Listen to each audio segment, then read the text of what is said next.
Take a hard look at your life. How many things, people, habits, thoughts are silently strangling you? You feel the weight, even if you shove it down deep. The poison dripping from toxic ties into your soul, the endless loop of delay pinning you in place, the relentless comparison stripping your fire. You know they're dragging you under. And yet, you let them linger. Most don't crumble because they're short on grit.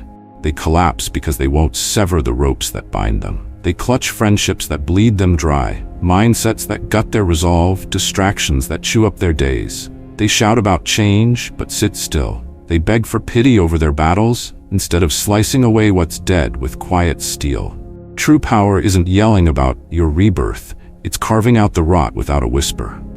Stoicism hammers it home. Command your life by commanding yourself. The mightiest shifts don't need a crowd's cheers. They rise from the silent discipline of shedding what doesn't fit the man you're forging. Marcus Aurelius cut it sharp.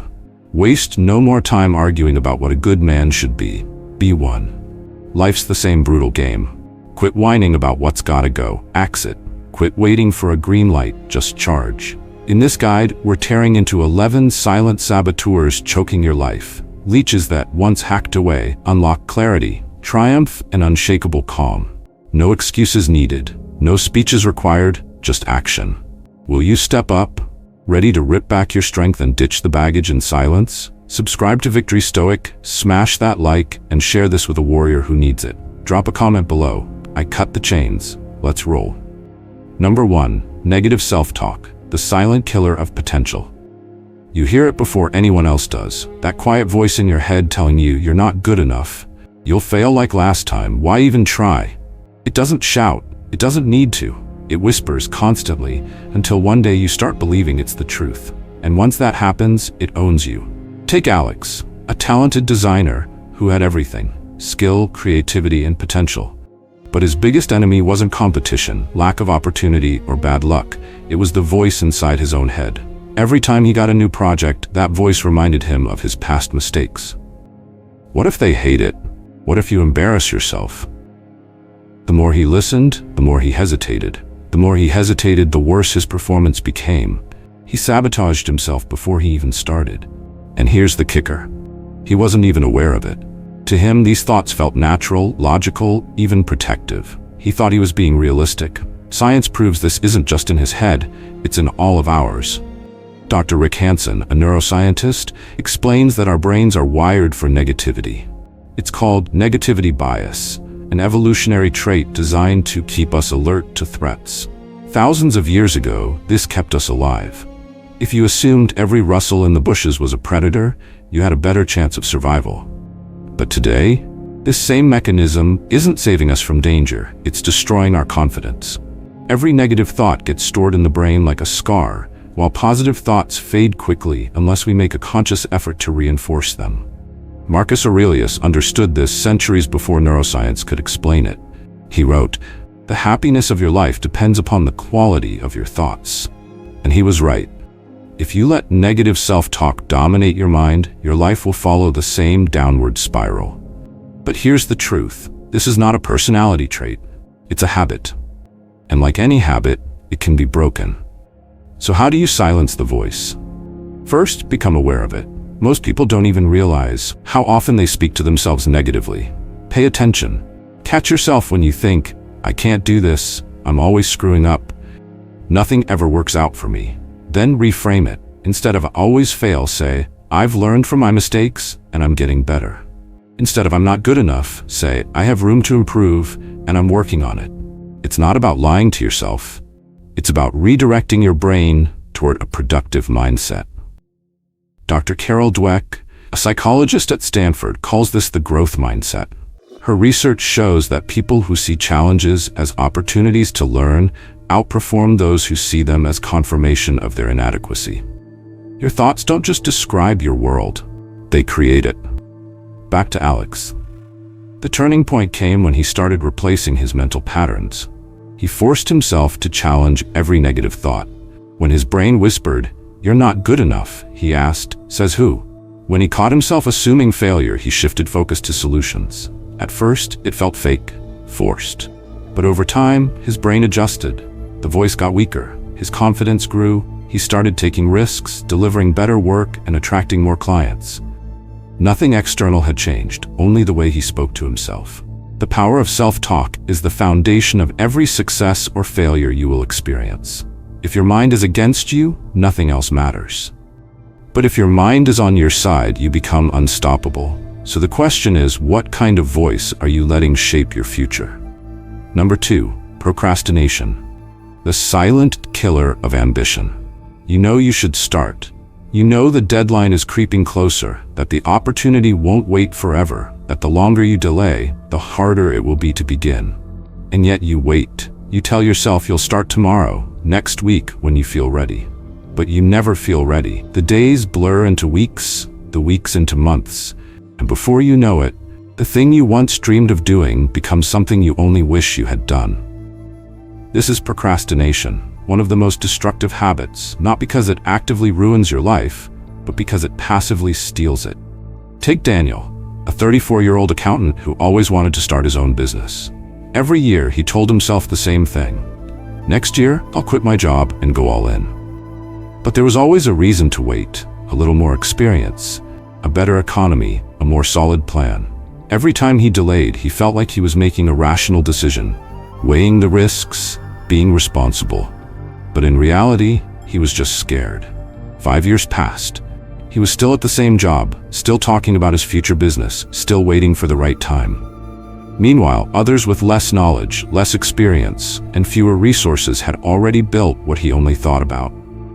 Procrastination isn't laziness, it's fear disguised as logic. It's the mind's way of avoiding discomfort by convincing you that waiting is the smart choice. Neuroscience backs this up. Studies show that when you procrastinate, your brain prioritizes immediate comfort over long-term success. The prefrontal cortex, the part responsible for rational decision-making, gets overridden by the limbic system, which seeks instant gratification. That's why watching another episode, scrolling social media, or delaying until you feel ready always seems like the easier choice. But here's the truth. You will never feel ready. Readiness is a myth, and waiting for it is the fastest way to ensure you never start. Aristotle said, "We are what we repeatedly do." If you make a habit of waiting, you become a person who waits. If you make a habit of action, you become a person who moves. The key isn't to wait for motivation, it's to build discipline. The most successful people don't rely on feeling inspired. They rely on routines that force them to act, even when they don't want to. So how do you break free? First, understand that perfectionism is a trap. You don't need the perfect plan, the perfect timing, or the perfect conditions. You need momentum.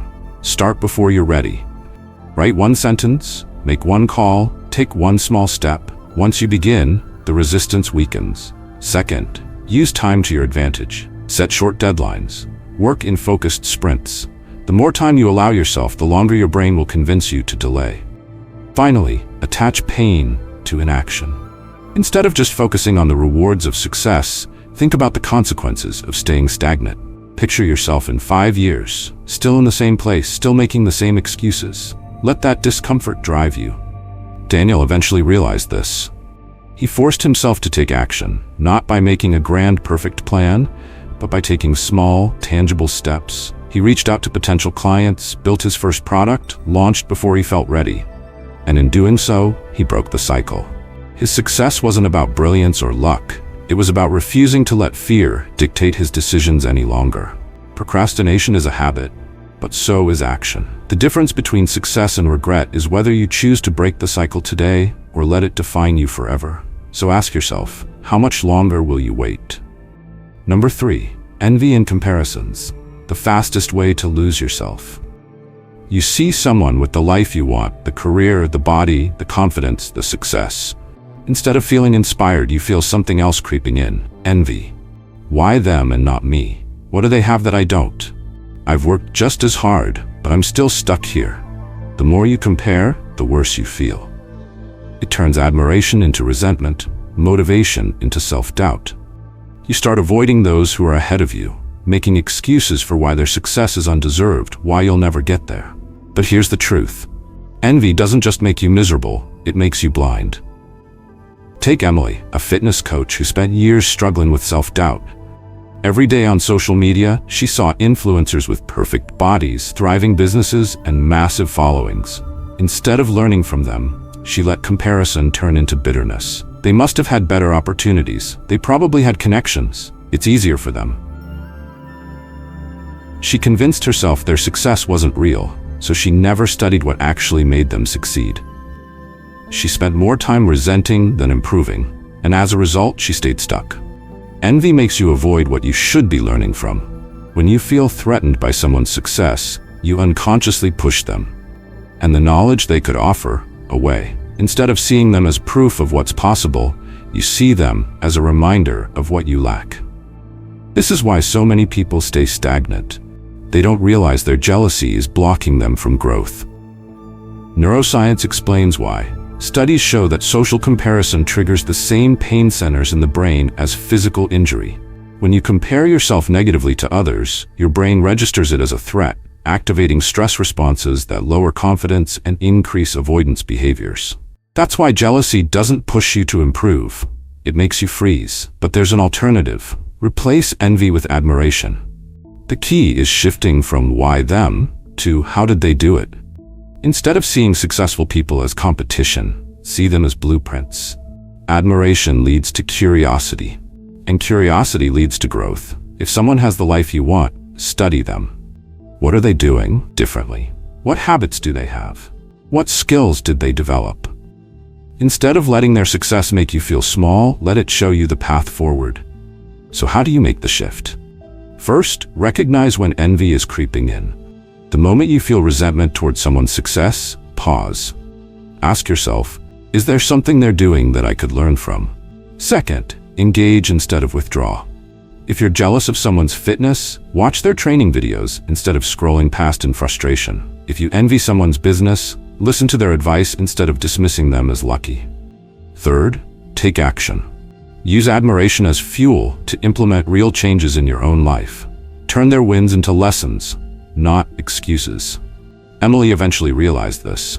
Instead of resenting top fitness influencers, she studied their habits, how they structured their content, how they built their audience, how they trained. Within a year, she had doubled her client base, simply because she stopped comparing and started learning. Theodore Roosevelt said it best, comparison is the thief of joy. Not just because it makes you unhappy, but because it steals the lessons that could make you great. So the next time you feel envious, remember, jealousy keeps you stagnant, but admiration makes you unstoppable. The choice is yours. Number 4, limiting beliefs. The invisible chains that hold you back. You've heard the voice before. I'm not smart enough. I wasn't born into the right circumstances. I'll never be successful like them. It disguises itself as realism, as caution, as wisdom. But make no mistake, this voice is nothing more than a prison guard, keeping you locked inside the small, comfortable world you've created for yourself. Limiting beliefs are not facts, they are self-imposed walls. The worst part? Most people live their entire lives inside those walls without ever realizing they built them themselves. Take Jake, a software engineer who dreamed of starting his own company. Every time he considered making the leap, his mind filled with doubts. I don't have the leadership skills. What if I fail and embarrass myself? I'm just not the type of person who can build something big. These thoughts weren't based on reality.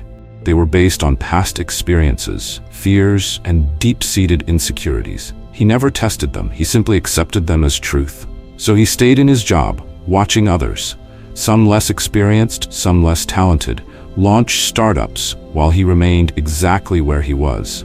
Science proves that limiting beliefs aren't just psychological, they physically change your brain.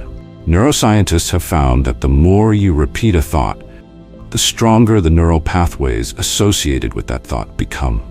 This is why people who constantly say, "I'm bad at public speaking," will actually feel physical anxiety whenever they have to speak. Their brain has wired itself to reinforce that belief. But here's the good news. Those same neural pathways can be rewritten. You are not your beliefs. You are the result of what you choose to reinforce. Epictetus put it bluntly, "No man is free who is not master of himself." You are not truly free if your life is dictated by invisible chains you never even questioned. So how do you break them? First, identify them. What are the things you believe about yourself that hold you back? Write them down, see them in front of you. Second, challenge them. Where did these beliefs come from? Are they based on evidence, or are they just assumptions you've collected over the years? Third, replace them. The brain doesn't just erase old patterns, it needs something new to replace them with. Instead of "I'm not good at this," tell yourself "I'm improving every day." Instead of "I'll never be successful," say "I am learning what it takes to succeed." Jake eventually realized this. He forced himself to test his beliefs. Instead of assuming he wasn't a leader, he put himself in situations where he had to lead, even in small ways. Instead of assuming he'd fail, he took the first step. He started a small side project. And with each action, he rewired his brain. He didn't need to be born a leader. He needed to become one. Limiting beliefs are just thoughts you've repeated so many times that they feel real. But they are not reality. The moment you stop accepting them as truth and start questioning them is the moment you take back control. So ask yourself, which beliefs are keeping you trapped, and are you willing to break them? Number 5, victim mentality, the mindset that keeps you powerless. Life is unfair. People will betray you, circumstances will work against you. You weren't born into wealth. You didn't have the right connections. Someone else got lucky while you struggled. All of these things may be true, but they are not excuses. The moment you blame your life on external forces is the moment you surrender control. The victim mentality isn't just disempowering, it's a slow poison that turns people into bitter, resentful versions of themselves. Take Adam, a 32-year-old marketer who never got the promotion he wanted. Every time someone else got ahead, he told himself it was because of favoritism, office politics, or luck. He never once considered that maybe, just maybe, he could have done something differently. Improved his skills, networked better, taken more initiative. Instead, he spent his time complaining about how the system was rigged against him, and because he believed the world was against him, he never took the actions that could have actually changed his situation. Psychology confirms that the victim mindset isn't just an emotional state, it's a neurological pattern.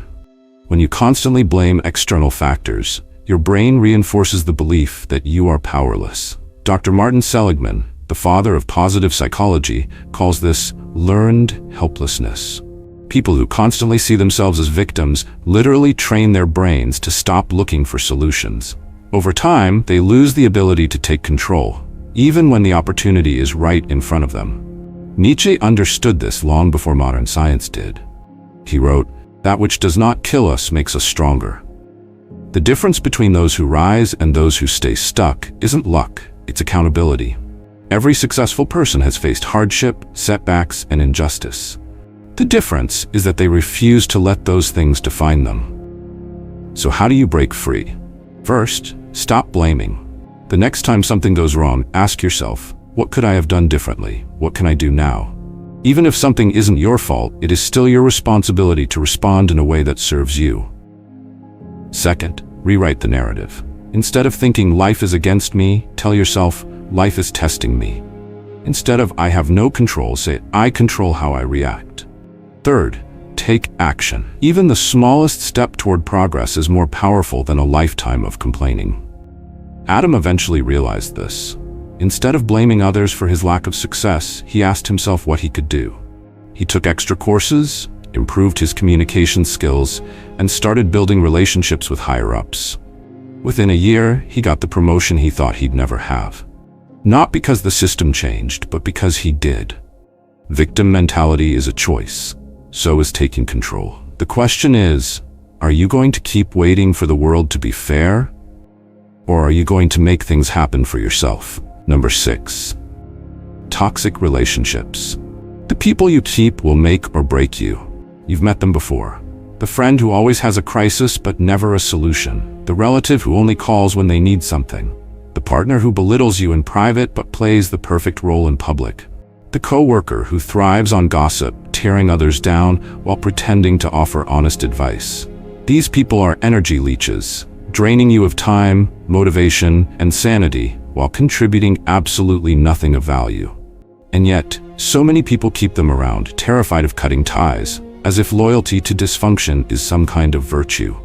Let's talk about Mark, a guy who had everything going for him. Ambitious, disciplined, on the path to real success. The problem? His best friend was Kyle, a walking disaster. Kyle never had anything good to say. The government was out to get him, the economy was rigged against him, his boss was an idiot, and every woman he dated was crazy. Somehow, nothing was ever his fault.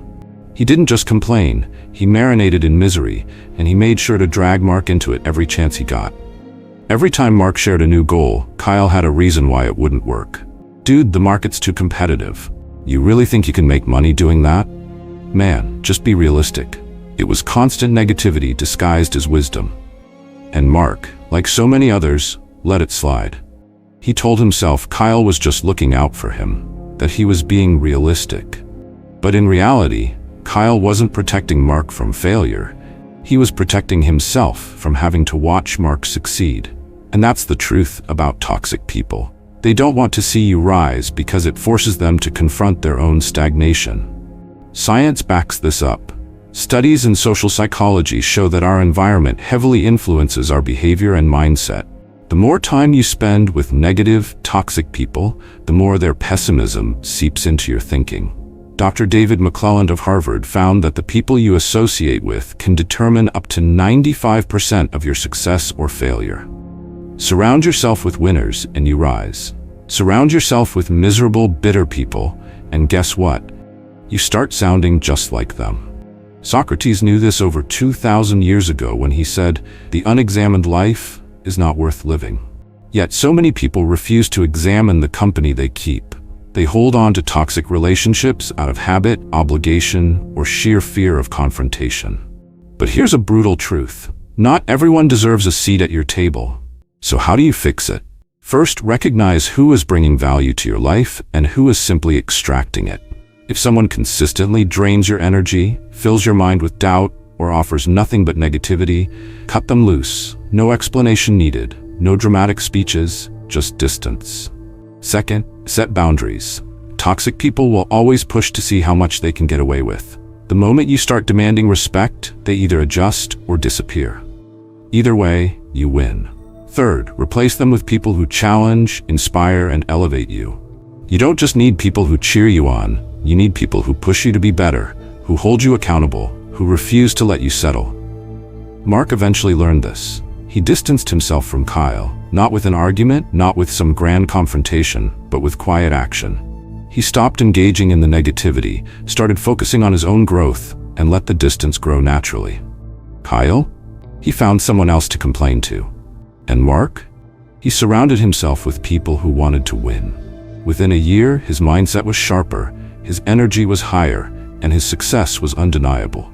Toxic relationships aren't just an inconvenience, they are a direct threat to your growth, happiness, and potential.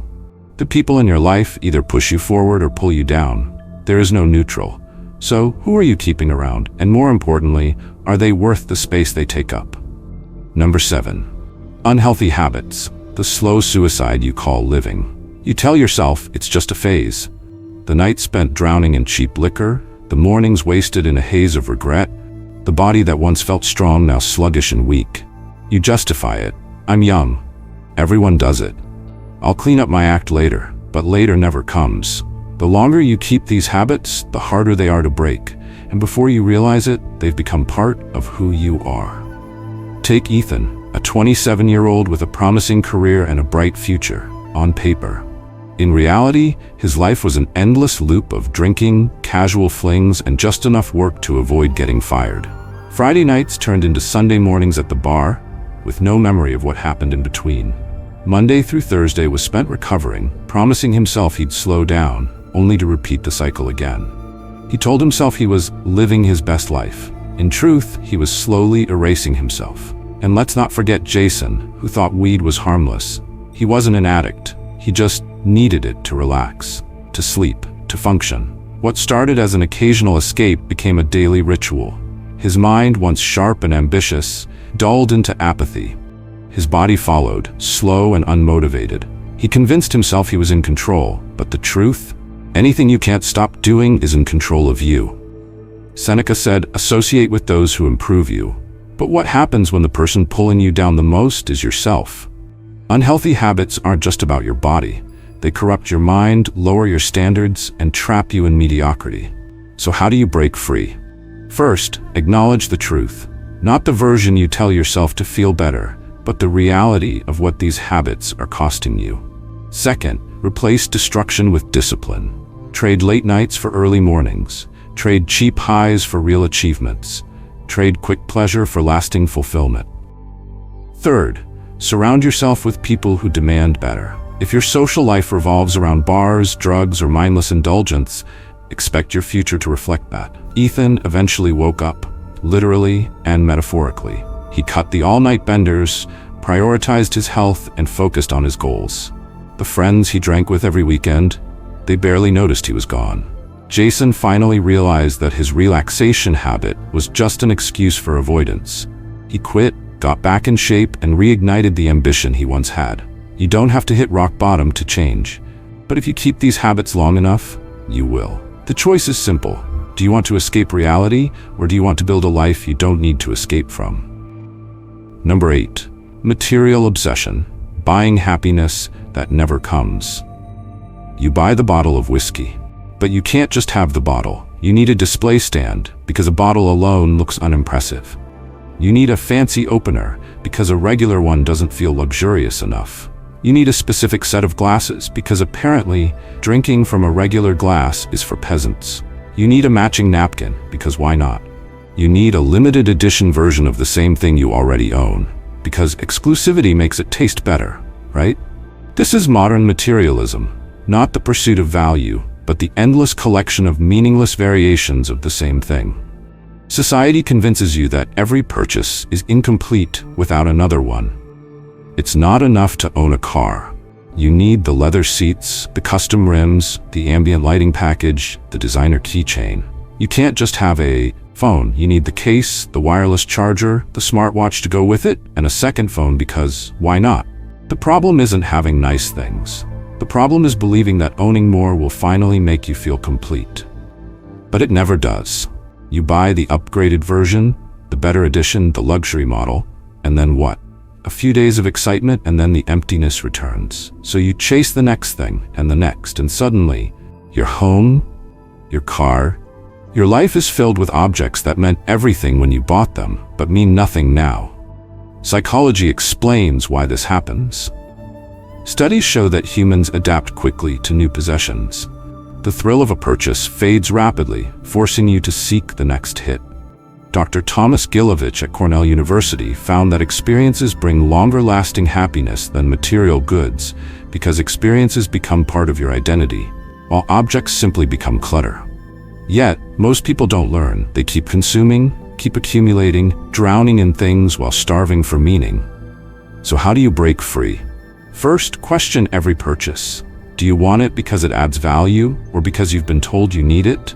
Second, replace things with experiences. Instead of buying another gadget, invest in learning something new, traveling, or building relationships. Third, declutter. Get rid of what doesn't serve you. If you forgot you owned it, you didn't need it. The wealthiest people aren't the ones with the most possessions. They're the ones who understand that true value isn't in what you own, but in what you experience. So what's actually adding to your life and what's just filling space? Number 9, social media addiction. The illusion of connection. That's killing your reality. Be honest. How many hours do you spend mindlessly scrolling through short videos, watching strangers dance, rant, or flex their highlight reels? How many times have you pulled out your phone just to check one notification, only to find yourself lost in a black hole of content an hour later? Do you take your phone into the bathroom? Do you grab it the moment you wake up? And tell the truth. Does a small wave of panic hit you when you realize you left it at home or forgot it on the train? If any of this sounds familiar, congratulations, you're human. But you're also trapped, hooked on an algorithm designed to keep you addicted, distracted, and dependent. Social media doesn't just waste your time, it rewires your brain to crave validation, attention, and endless stimulation. The more you use it, the harder it becomes to sit still, to think deeply, to enjoy life without broadcasting it for approval. Take Sarah, a 29-year-old marketing executive. She told herself she only used social media to stay informed and network. But in reality, she couldn't go more than 15 minutes without checking her notifications. Her morning routine? Wake up, scroll for 45 minutes before even getting out of bed. Her work breaks? A quick check turned into mindless browsing. Even at dinner with friends, her hand reflexively reached for her phone between bites, not even aware she was doing it. She lived not in her own life, but through a filtered, curated version of other people's. And then there's Mike, who convinced himself he wasn't addicted because he wasn't posting. But he still spent hours consuming, watching others live, comparing, feeling like he was falling behind, yet unable to look away. The more time he spent online, the worse he felt about himself. Studies showed this isn't a coincidence. Dr. Jean Twenge, a psychologist specializing in generational behavior, found that heavy social media users report significantly higher levels of anxiety, depression, and dissatisfaction with life. Reason? Social media hijacks your brain's reward system. Every like, comment, or new video triggers a dopamine hit, the same chemical associated with addiction. The problem? The satisfaction never lasts, so you keep going back for more. Epictetus said, "Detach from desire so that it does not disturb your peace." But social media thrives on keeping you desiring more attention, more entertainment, more distraction. And the cost? Your focus, your confidence, your ability to be present in your own life. So how do you break free? First, set boundaries. Use screen time limits, delete apps you don't need, and stop bringing your phone into every room of your house like it's an oxygen tank. Second, replace scrolling with real connection. Call someone instead of sending a DM. Meet a friend in person instead of reacting to their story. Third, embrace boredom. If you can't sit in silence without reaching for your phone, that's a problem. Sarah finally recognized her addiction when she caught herself checking Instagram during a funeral. Mike realized his when he saw he had spent 7 hours in one day watching strangers succeed while he did nothing. They both cut back, not by quitting entirely, but by reclaiming control. Less scrolling, more action. Less comparison, more creation. Less living online, more living for real. So ask yourself, are you using social media or is it using you? If you're not sure, try this. Leave your phone behind for a day. See how uncomfortable it makes you. That discomfort is your answer. Number 10, impulsive reactions, the fastest way to lose control over your life. You see a comment online that pisses you off. Your blood pressure spikes, and before you can think, you're already typing a 5-paragraph rant that no one will remember tomorrow. Someone cuts you off in traffic, and suddenly you're tailgating them like it's a personal war. Your partner says something slightly irritating, and instead of responding calmly, you lash out, turning a small annoyance into a full-blown argument. Congratulations, you've just handed over control of your emotions to someone else. The fastest way to be manipulated, outplayed, and self-destruct is to let every little thing dictate how you react. Impulsive reactions don't just make you look weak, they are weakness. The person who cannot control themselves will be controlled by others. Meet Jake, a guy with no emotional filter. Every slight inconvenience sent him into a rage. A bad day at work? He snapped at his friends. A text from his ex? He either ignored it for days or responded with something he'd regret. Any criticism, no matter how constructive, was met with defensiveness or an aggressive comeback. He thought this made him real or strong. In reality, it made him a walking liability, unpredictable, untrustworthy, and worst of all, easy to manipulate. Now contrast him with Daniel. Daniel had the same struggles, the same challenges, the same people testing his patience. The difference? He never let them dictate his actions. Someone insulted him? He either ignored it or responded with an effortless, unbothered remark. A business deal went south? He absorbed the lesson and moved on. A woman played mind games? He didn't beg, chase, or engage. He simply walked away. While Jake burned bridges, ruined relationships, and dug himself into holes, Daniel won in silence. Neuroscience proves why impulse control is power. The prefrontal cortex, responsible for rational thinking and long-term decision-making, is supposed to override the amygdala, which triggers emotional reactions. But if you don't train it, your amygdala wins, meaning you become a slave to every passing emotion. Studies show that those who pause before reacting experience lower stress, better relationships, and higher success rates in work and life. Nietzsche understood this long before brain scans confirmed it. He who cannot control himself will be commanded by others. The moment you react emotionally, you become predictable. And the moment you're predictable, you're easy to manipulate. People can provoke you, bait you, and steer your actions without you even realizing it. So how do you fix this? First, slow down. The next time you feel anger rising, do nothing for 5 seconds. Just pause. The urge will weaken. Second, reframe the situation. Instead of thinking, I need to respond now, ask yourself, will this matter in a week, a year? 99% of the time, the answer is no. Third, train yourself to see emotional control as strength. A calm, composed person commands respect. An impulsive, easily triggered one loses it. Jake kept living in reaction mode. Daniel mastered his emotions and mastered his life. The difference between them wasn't intelligence, skill, or luck. It was self-control. And in the end, the one who controls themselves controls everything. So ask yourself, do you want to be the person constantly apologizing for overreacting, or do you want to be the one who stays composed while everyone else loses their minds? Number 11, the need to prove yourself. The trap of seeking validation. You want them to know. You want them to see how hard you've worked, how much you've achieved, how much better you are now than before. You want them to recognize your success, your intelligence, your strength.